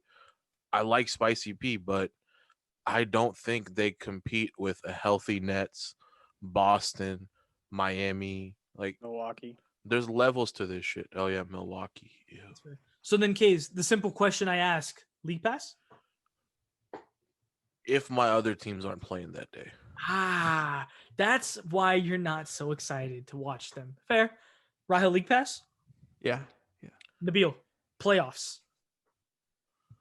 Yes. Duh, right? This is a playoff lock. This team is definitely making the playoffs, barring COVID or injury, which we have to say for every single team because this is a weird basketball year. This is a playoff lock, is it not, Nabil? Can I ask a question? Absolutely. That's what we Are do. you guys concerned about Pascal Siakam? No, why? Yes. What is there to be concerned about? I mean, he didn't have the greatest time in the bubble. The first game, it's rust. That's fine. He didn't play that well. His second game in the bubble, he played 23 minutes, 5 of 7 shooting on 12 points. It's not awful. But is it? I'm not saying we should ring the alarm bells right now, but it doesn't seem like Pascal Siakam is. Wow, I said his name horribly wrong. Siakam is the guy that that we're used to talking about and really loving. I think everyone on this podcast loves Spicy P. I think they are a playoff team. I think it actually does come down to how Pascal Siakam ends up playing throughout the season. I think it's fair to say that the reason why I personally am not worried about Pascal Siakam, the basketball player, the guy that we saw all of last season and then didn't see in the bubble, is because a lot of guys went to the bubble and then just didn't look like themselves. Marc Gasol being another guy, obviously, Russell Westbrook being the bubble. From everything we've read about the bubble since the bubble, it was very hard, very draining, and Toronto was there a month before everybody else. So they had even longer a time to be there, except for the teams that went to the finals. So it was. Can I just say Marc Gasol was literally a different person in the bubble? And so it's very difficult to say, I'm going to hold it. I don't think it's very fair to hold it against you, right? We'll see if Spicy P can become the player that we saw all last season. Prior to the bubble, because obviously he was an all-star last season and deservedly so. I still think that player exists. I think that player is who he actually is, not the version that we saw in the bubble, right? And I could be proven wrong. I hope I'm not. I don't think anyone on this podcast is hoping you. I hope you're right. Yeah, I don't want you to be wrong. I just, we'll see. Look, I understand. I think it's very fair to ask the question. I just hope that the question isn't an indictment. And I think he'll prove us wrong probably rather quickly. This team is a playoff lock. It is probably a league pass team, but I can understand, Kays, your apprehension and wanting to watch them. We know what we're going to get from them, right? It's not, there are other teams that are just clearly more exciting right now, even in the East and the West. But you just described the San Antonio Spurs. Thank you. That's all I was trying to say. Thank you. Hey, the Spurs were exciting to watch.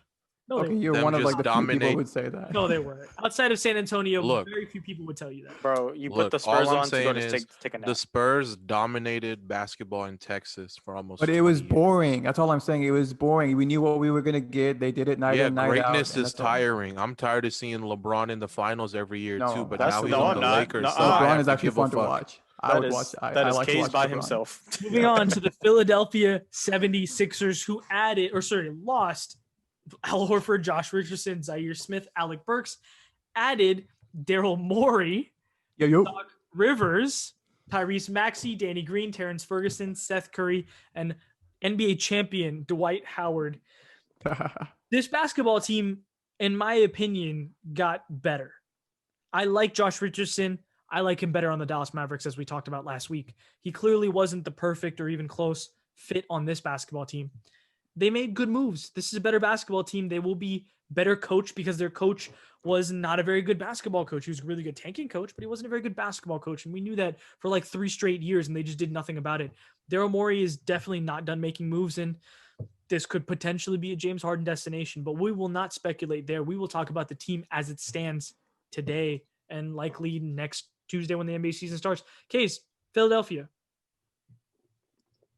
Playoff team. A little bit more of the same as last year, except I think they lost a little bit of shooting with Josh Richardson gone. Seth Curry and Danny Green. And Danny Green, yeah. Are you really telling me Danny Green's going to be a good shooter after what we saw last year?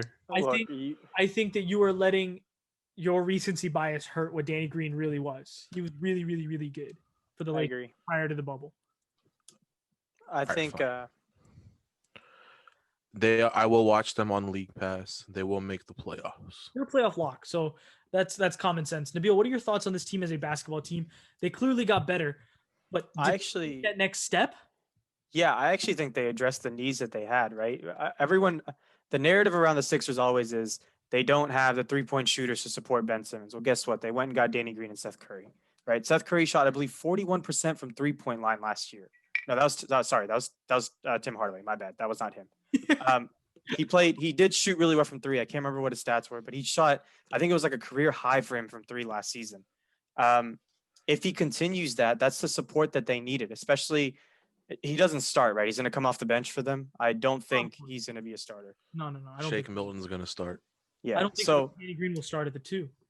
So I do believe that he's going to give them that good bench scoring. I think this team got really, really good just by making those moves. And that trade that they made with Dallas was just beneficial for both sides. It helped both sides address a need. I think the Sixers got significantly better, and they're locked for the playoffs, and they're definitely a League Pass team. I will be watching the Sixers this season. We agree. And Raheel, you're going to say the same thing as far as lock for the playoffs, I assume, and correct me if I'm wrong. I think you will. So then instead of telling me lock for the playoffs, what seed range are we talking? Is this a 1-2 seed? Is this a 3-4 seed? Is this a 5-6 seed? What range are we talking? Oh, I want to see this team healthy. I want to see a healthy Ben Simmons and a healthy Embiid throughout the season. Agreed. Whatever you need to do to make it happen, but like, really, we miss that when it comes to the playoffs, and we as fans deserve to see that. And I feel like if they're healthy, they can be a 3 to 5. It just depends. Like that's a really big wild card to me. I feel like, we know the core is good, and now they added veteran leadership. They added championship caliber mentality. They added a GM that would make the moves that need to happen during the season. They have a solid head coach with repertoire. I just feel like it's there, but now it's just like, what's going to happen? Like, how will things fall into place? So 3 to 5. Yeah, Kays, where do you sit on the Philadelphia 76ers as far as their playoff seeding you think will go? I'm in the 4 to 6 range, but probably. Bro, you got like 6 teams in the 4 to 6 range. Actually, I have the last 3 in the 4 to 6 range. I feel like you said that like 4, at least for the last everything after Charlotte was like 4 to 6, 4 to 6, 4 to 6. Nah, the Hawks were the 7 seed. The Magic I had out of the playoffs. The Wizards I had in the play-in. You can go. I was like, I'm not doing this right now. Look, I could go. Kays is only tired because it's been a long basketball day for him. And so we continue with the Miami Heat, the second place team of the NBA last year. I like saying that out loud because it means the Lakers were first. They lost Jay Crowder, Derek Jones Jr., and Solomon Hill. They added Precious Achiuwa, a player that we did like in the draft, Mo Harkless and Avery Bradley. Obviously, they re-signed Goran Dragic as well, and they gave Bam the bag. This team probably got better. I don't know. It's weird because Jay Crowder was actually kind of big for them in the playoffs, bigger than I think anyone expected him to be. He's a good basketball player, but he was clearly big for them. In the finals, not so much because he missed a lot of 3-point open shots. But besides that, the Miami Heat, are they gonna be a good regular season basketball team? Nabil, we've talked about this. Tell us why. I definitely do think they're still going to be a good basketball team. I do think that they kind of just caught on fire in the bubble and just ran with it all the way through the playoffs. So I don't know what success that's going to translate into, but they've still got solid pieces. They didn't lose. I mean, you mentioned Jay Crowder, but outside of that, they didn't lose anyone that was truly just like going to shift where this team was going to go. Derek Jones Jr. was a great defender off the bench, but I don't. 5 minutes in the NBA Finals. They're not missing Derek Jones Jr. Yeah, I don't. I think this team is still going to be a good basketball team. I will always love Jimmy Butler. I'm going to stand by him through basically everything at this point. They're probably going to be better than the 4th or 5th seed this year. I think they'll be in that 2 to 3 range for me. Ooh, interesting. Raheel, where do you sit on the Miami Heat? Yep, I really want to see how it comes to fruition, but I don't doubt them being a top 4 seed. But again, it's some of the things we need to like see it happen outside of the bubble. The bubble was a momentum; they got the momentum. I mean, they're a good team, but they got the momentum and they rode it. So let's see how they go, how they fare in the regular season. I assume this team is not 4 to 6 range. So are they? They're a 1-2 seed. They're 1-2. They're 1-2 seed. Wow. Yeah. Okay. Well, I mean, look, that's not ultra shocking. We've talked about the Miami Heat. They are a good basketball team, clearly, but more importantly, they are always the best conditioned team in the NBA. And in a season like the bubble or a season like this that could be up and down for a lot of different teams and players, they are going to be ready. Even the 9th, 10th, 11th, 12th, 13th guy on the roster will have 6% body fat and be ready to get on the court and do something, which cannot necessarily be said about every basketball team in the league, i.e. James Harden. That's a joke. Sorry. Luka Doncic. Yeah. So like they're gonna be in Nikola Jokic. They're gonna be ready to play good basketball. This is a top 4 seed. I think this is the number 3 seed in the Eastern Conference. Personally, 2 is not that much off by 3, so I'm not here to ridicule at all. But I think, in my estimation, they're the number 3 seed in the Eastern Conference, and obviously a playoff lock by no question imaginable. The Brooklyn Nets are the next team. This is the most interesting team in the Eastern Conference and probably in all of basketball, because they are obviously a very different basketball team. They lost Dazan Musa, Garrett Temple, Jamal Crawford, Michael Beasley. They added Landry Shamet, Jeff Green, but really they added Kyrie and Kevin Durant actually this year. They both look really good in the preseason. Kevin Durant looks pretty damn good. That's a very small sample size, so I won't say he looks great or 100% or anything like that. But this team is obviously one of the most interesting teams in basketball. Their ceiling is NBA champion, and their floor is they have to trade Kyrie and Kevin Durant before the trade deadline in 3 months. I don't necessarily think that's actually their floor, but it is not out the realm of possibility due to the people we are talking about. Case, you are the most interesting man on the podcast when it comes to Kyrie Irving. So tell me all what you think about the Brooklyn Nets. So this team is really difficult to gauge for me because Kyrie and KD are both fantastic basketball players. Kyrie might have an off-court issue and an on-court issue. And my love for Steve Nash as the head coach kind of outweighs all of this. But I think they will struggle early on, but they find stride later on in the season towards the middle. And they very well could be the 1 seed, but I do see them falling below 2 and 3. Nabil? So the 4 to 6? Oh. Nah, below maybe 2 and even 3. 7. You said below 2 and 3. You said it. I didn't say it. You said it. Yeah, 4 to 6 is also possible, but 7 and 8 are also possible. Ooh, are they now? Nabil, what are your thoughts on Okay. the Brooklyn Nets? No, I am not down on the Brooklyn Nets that much. I think they're going to be a good basketball team. Durant has shown me little to no reason to doubt him. Obviously, we haven't seen him play a full basketball minutes with the full load.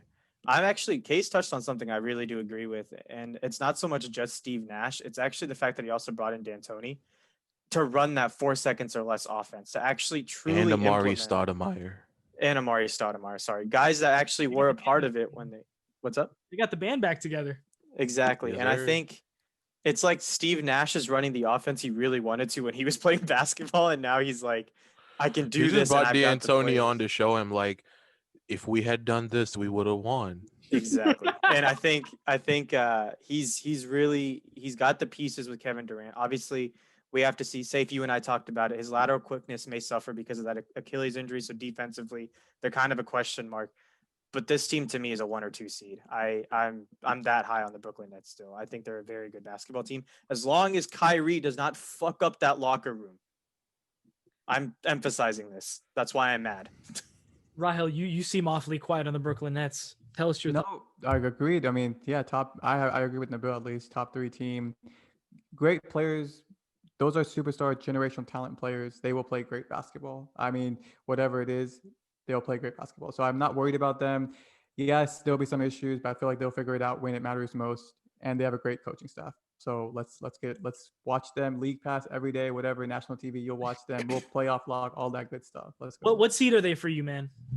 Yeah, top 3. It just depends on health. I would say it's top 3. I think that this is a team that knows their aspirations are championship aspirations. And for that reason, I think that they will play well in the regular season, but not ultra well. I think they're the 4 seed in the East. And that, again, that's not because they're not a good basketball team. 4 seed is pretty damn good, but it just means that KD and Kyrie might not be playing every single night, or they might not be playing 35, 40 minutes. They might not be doing all that stuff. And that's A-okay. I don't think they're missing out, because really, if fans aren't allowed, which is likely, home court doesn't matter. You're not missing out by being a 4 or 5 or whatever seed. And so this team, I think, understands that in the playoff aspirations. There's championship DNA built in all across in many different phases of this basketball team, clearly. Boston Celtics are up next. They lost Vincent Poirier, Enes Kanter, Gordon Hayward, the oldest rookie in the NBA, Brad Wanamaker, and they added Aaron Nesmith, Tristan Thompson, Jeff Teague, Taco Fall. The biggest question mark for the Boston Celtics is what's going on with Kemba Walker's knee. It is a problem that has persisted since January of this year. So we're going on almost a year of this knee thing. He had like 6 months, 8 months, whatever off between the time the NBA was off, and he's still not ready to start the season. They're expecting him to miss somewhere between 3 to 6 weeks with that knee, which means Jeff Teague is going to start at point guard or something like that. This team on the Over Unders podcast, I said personally, was the number 1 seed in the Eastern Conference. I don't necessarily believe that anymore, simply because I didn't know at the time that Kemba was going to miss a month. That's a long time. But the thing I did say was Jason Tatum and Jaylen Brown, the core pieces of this basketball team, don't need to load manage. They're super duper young. They're 23 and 24 years old. They will be playing lots of minutes, lots of games. They are a team that could easily be the number 2 seed in my estimation. And I think will be the 2 seed, to be quite honest with you, because I think they're a very good basketball team. Yeah, they're a League Pass team. Yeah, they're a national TV team. This team didn't change by that much. They really got better when they added Tristan Thompson, Jeff Teague. But Kemba's the biggest question mark. Raheel, what are your thoughts on the Boston Celtics? I'm really high on them. I've been high on them since the beginning of the season, or like last season. I like the makeup of the team. I like the coach, but I'm at the point where I kind of want to see, are they going to take the next step? What are they going to do? Because they have that roster. They've paid everybody. Now it's like, let's go and do something. We have the Nets, who have the older players that are already proven, and they're coming to a new team. And then we have the Milwaukee Bucks, the Miami Heat. So we have a lot of top heavy teams in the East. Can the Celtics beat them out and be that team? And I want to see them take that step. I think they have the talent to do it. But yeah, I mean, it's just the Kemba Walker's knee, but then they also besides him, they also still have good players that they can still compete and be at a top level night in, night out. So I want to see that, and I want to see them win in the East playoffs. Bill, you said offline that you hated the Boston Celtics. That's a joke. That's okay. What are your thoughts on the Boston Celtics, man? I mean, I do hate the Boston Celtics, but I also will acknowledge that they're probably one of the best teams in the East. I think what we're kind of, yes, Kemba Walker's out, and the guy I'm about to name is not anywhere close to Kemba Walker in skill, but he's good, and that's Jeff Teague. They've got Jeff Teague on this roster, and I think if we're talking about a 72-game season, which all of us have discussed on and off the podcast, that these guys are going to be load managing like crazy during these 72 games. Jeff Teague is the guy you want there to be able to facilitate that offense and let Jason Tatum and Jaylen Brown and all those guys really take over. Do what you need to do, and we'll figure it out from there. He's a 0, man. I mean, yeah, quite literally. Oh no, he plays 55. Yeah, he was literally the number 0. Yeah, but K's almost. He's 55 now. He's fine. He's fine. Let's not in my eyes, that's all they need, right? That's all they don't need anything over the top for now. It's fine. They have Marcus Smart. We're good. Marcus Smart does not know how to facilitate an offense. Not a top offense in the league. Well, that's fine. If your game plan is pass it to Jason Tatum, I don't care. Or Jaylen Brown. Yeah, who cares? You just need a guy that gets the ball to them and doesn't turn it over and maybe scores 10, 15 points. If your name starts with a J, you're getting the ball. You're not wrong there, buddy. I can't argue with you. So then Nabil, Case, they're clearly an elite team in the East. What's their seed? Where are they finishing? Top 3. Top 3 and number 3, according to you, Nabil? Okay. Top 3. Sorry, I'm not going to call the exact Oh, spot. that's very fair. And the next team we talk about is the Milwaukee Bucks. They lost Eric Bledsoe, George Hill, Ersan Ilyasova, and Marvin Williams, and added Drew Holiday, Mr. I'm worth 3 first-round picks, DJ Augustine, Bobby Portis, and Nick Stauskas. Oh, 2 swaps as well. This team, for all intents and purposes, got better, right? Drew Holiday is a good, very good basketball player. Now they have Drew Holiday, Giannis, and Chris Middleton as kind of their big, quote unquote, big 3, which is a pretty damn good big 3, if you ask me. This team Don't forget Splash Mountain. Brooke Lopez. Oh, thank you. I was like, what are you talking about? Okay, that makes sense. That makes very much sense. I just wasted a good Players Anonymous. You definitely did. Yeah, you definitely did, because I did not. I didn't click.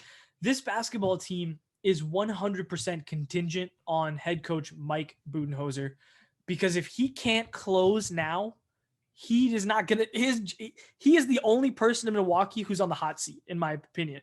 Nobody else in Milwaukee is on the hot seat. He has to do something in order to help this basketball team. You cannot have a 12-man rotation, even the playoffs. You can't be playing Giannis and Chris only 30 minutes a game when they clearly were not ready for whatever happened and they got punched in the mouth by the Miami Heat. This is the 1 seed in the East because they're just that good and they got the 2-time MVP. I personally hope they're not the 1 seed in the East, because then it means they did something different. They got a little risky. They tried some new shit and it didn't work for a couple of games and they got their bearings and they won. You know, I don't care if they're the number 1 seed. I want them to do well in the playoffs, and that's what this team is all about. Now they got Giannis to 5 years, and that timer starts now. He could ask to be out in 3 years. It doesn't mean he's there for 5 years. It means he's willing to let the load off of their, let them breathe for a minute. But they got to do something, and they did by acquiring Drew Holiday. But there's something more to come for Milwaukee, I think, or has to be, right? Raheel, what are your thoughts on the Milwaukee Bucks? Exactly what you said. It's all in the coach. They have the players. They have one of the best players in the league right now, and that was the thing. I believe I talked about it with y'all, or if I talked about it with my other friends. But yeah, that he deserves the heat. Budenholzer deserves the heat, and he should deliver. He shouldn't have any problems with rotations and players. But regardless, the thing is, coach can coach, but the players have to play and they have to deliver when it matters, and they can cruise throughout the regular season. It doesn't really matter. They'll probably end up with the number 1 seed just because they are more talent. They have a lot of good talent, and there are a lot of bad teams in the East. But I think that when it matters most, we'll see a little bit different. Hopefully we'll see a little bit different approach from the Bucks. I believe that people and humans in general learn from whatever they've gone through. So I feel like he'll learn and he won't waste the talent. Or he's going to be gone at the end of the season if they don't go far in the East playoffs. I agree. Nabil, yeah, where are we at? Yeah, I think they did definitely get better. But the one glaring thing that we talk about on this podcast when it comes to Milwaukee every single time is they cannot defend the perimeter. Game 1 against the Dallas Mavericks, they shot 47.8% from the 3-point line. 47.8%. In Game 2, they shot 38%. That is... No, you can win regular season basketball games, but Miami's going to come and fuck you in the ass. Preseason right now, right? Yeah, I understand. I agree, and I understand. I'm just making sure.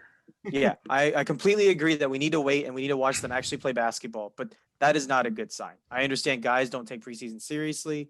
All of that is there, but they've got to defend the perimeter either. You're going to win another 72 game season, so 50 games this season, and then you're going to get punched in the mouth in the playoffs because some team's going to shoot 53s a game on you, and you're not going to be happy about it. Case, Milwaukee? They will be, if not the 1 seed, the 2 seed. Now you're just trolling. So that you can fuck with Raheel at this point. I'm not even saying. Honestly, I'm just looking at his face. It's working. He's turning red. For those that are not watching on YouTube, he's turning red. It's working. Look, they're a fantastic basketball team, but they're just somehow never ready for the playoffs. And I think that minutes restriction in the regular season has been hurting them. Big Drew Holiday fan. I love what he brings to that team, but hopefully they can match his intensity. And listener, I think you're understanding from the sound of all of our voices that we're kind of bored of Milwaukee, and not the sense that they're clearly a very good basketball team. And quite frankly, we're just tired of their underperformance year after year, right? It is difficult when you have a two-time MVP as good as Giannis. Chris Middleton is an all-star. Now they have Drew Holiday. They've had a really good team for 3 years, and they have never once even sniffed the Eastern Conference Finals, right? So it's not fun talking about this basketball team because we know they're going to be good in the regular season. We know they're going to be a good basketball team. We know Giannis is going to be another MVP candidate once again, a Defensive Player of the Year candidate once again. Drew Holiday makes his team better. But will they do it in the playoffs? And we have to wait 72 games to find out because we're going to have fun watching him. He's a very good basketball player. But nobody cares what they do in the regular season. We know this at this point. We want to see what Boston does in the regular season. We want to see what Brooklyn does, even Miami, because those are teams that we're not totally sure of exactly who they are completely. Milwaukee, we know their identity. We understand this. We want to see them perform in the playoffs. Enough of this regular season crap. I don't care if you play 30 minutes a game or 38 minutes. I don't care. I don't care if you're the number one seed. I really don't. I want to see you do something and not waste one of the best players in basketball. That's the problem here. That is the problem. This gives me vibes of like before LeBron went to Miami, LeBron, right? In Cleveland, when you're trying to piece together a team. This is clearly a better team, I think, than those teams. But it's like you're trying. It just doesn't work. And at some point, right? But they get to exhale because he signed a huge max deal and he's going to be there for the foreseeable future, which is nice. I think No, go ahead. I think a better comp would, and no offense, Raheel, would be the Houston Rockets. I was right? gonna say it, but that's like a homer. Like, I'm not gonna say it. Let it go. No, you're fine. I mean, dude, 8 years we saw them retool. Take it to Game 7. Chris Paul gets hurt. They get bounced out of the Western. That's not their fault, bro. You can't. That's not a reason. No. Don't point that out. Can you let me finish? I'm saying I agree with Safe. We're tired of seeing them get there and not have just not enough every time. I want to see them do something this season because if they don't, I'm off on the Milwaukee Bucks. And I actually really like the Bucks, so it's really gonna suck. But this is the stigma. This is the stigma that like Mike D'Antoni has. Regular season head coach can't coach in the playoffs. All right. So like I didn't tell y'all. I'm for sure that I don't think I talked to y'all about this. I talked to someone else about this. Thing is that same stigma applies to Mike Budenholzer. Like he has had great teams and he has not performed. He's not gotten to the finals. So why are we saying that not y'all, but like, why are we giving him the benefit of the doubt? Like that he's a great coach, good coach. He has great rosters. He's had great rosters, but it's time to see it or you can go. And, it's, as a fan that saw that firsthand, it sucks. It really sucks that you have all these expectations because you're so good in the regular season. You perform, your players are great, your team is great. And then when it comes to when you need to win, you're out. Agreed. So, listener, as you can tell, we're tired of Milwaukee. Nobody cares. We want to see you do something in the playoffs. I think the line is drawing very short for Milwaukee as it stands. There will be changes. And quite frankly, my question to all of you before we get out of here today is between now and the trade deadline, which I believe is in the first or second week of March this year, does this team look exactly the same? Or will there be some type of change? It could be a small change, but do we expect at least some type of change between now and March? Or is this the team that we're going to see the whole year? I think this is the team we see all year. Yeah. I don't think names don't have anything to move with. Oh my God, Kays, your mic just decided to go fuck itself. But what Kays did say for a listener who decided to hear that, I apologize for that. My back. No, you're terrible and my ears are bleeding. I'm so sorry, listener. But what Kays said is, I don't think they have any moves to be able to make as far as pieces go. I believe that's what you said from the best of my ability. Raheel, is this the team we see in March? Is this the playoff team? Is there any move? I don't know what they're going to move. I don't know what they can move. I mean, I'll be happy if they do something to get better, but right now I just don't see it. And that's kind of the struggle when you give up 3 first-round picks and 2 swaps on Drew Holiday. You've mortgaged on Drew Holiday, which very good basketball player. I don't know if he's 3 first-round picks better than Eric Bledsoe. We talked about this. If he was the reason why Giannis stayed, yes, it is. I mean, that's probably fair, right? That's what they say about the whole Kawhi Paul George. They give up a lot for Paul George, but they also got Kawhi Leonard in the deal. And if Drew Holiday also came with the Giannis extension, then it was worth it. I just want to see Giannis do something. I don't want him to become one of those the Harden type, right? And I know Raheel hates that we bring it up, but it is very true, right? A great player who may never get to even get a chance at the mountaintop. Forget getting to the mountaintop. Not even a chance at the mountaintop. I don't want to see the career wasted of a fantastic basketball player. But one clarity on that. One clarity for that. That's a fair comparison. The only The only thing I will say is that Giannis is a better overall player than Harden, and he's willing to adapt his game. He's going to be challenged by Drew Holiday, and he's going to get better. That's the difference. I feel like that's a really big difference, and I think we will see that impact this year. Yeah, I have no reason to disagree with you. I think you're absolutely right. Giannis will be better, which is kind of crazy to say because he's the 2-time MVP, but he will be better. He's going to add some mid-range game, and that will be fun to see. Boys, this is the end of the Eastern Conference podcast. This has been a long episode. I think, listener, for you getting this far, I appreciate you very much. We all do on this podcast. And by the way, in 6 days, we will have NBA basketball. Tuesday, December 22nd, the NBA season kicks off. And then we're going from now until, June, July, potentially. So, look, we're really close. I can feel it, and I know you can too, listener. Thank you for listening to another episode of the Waterboy and Equipment Manager podcast, and we will see you next week. See ya! Bye. Bryant for the win! Bang! Kritzky for three. You got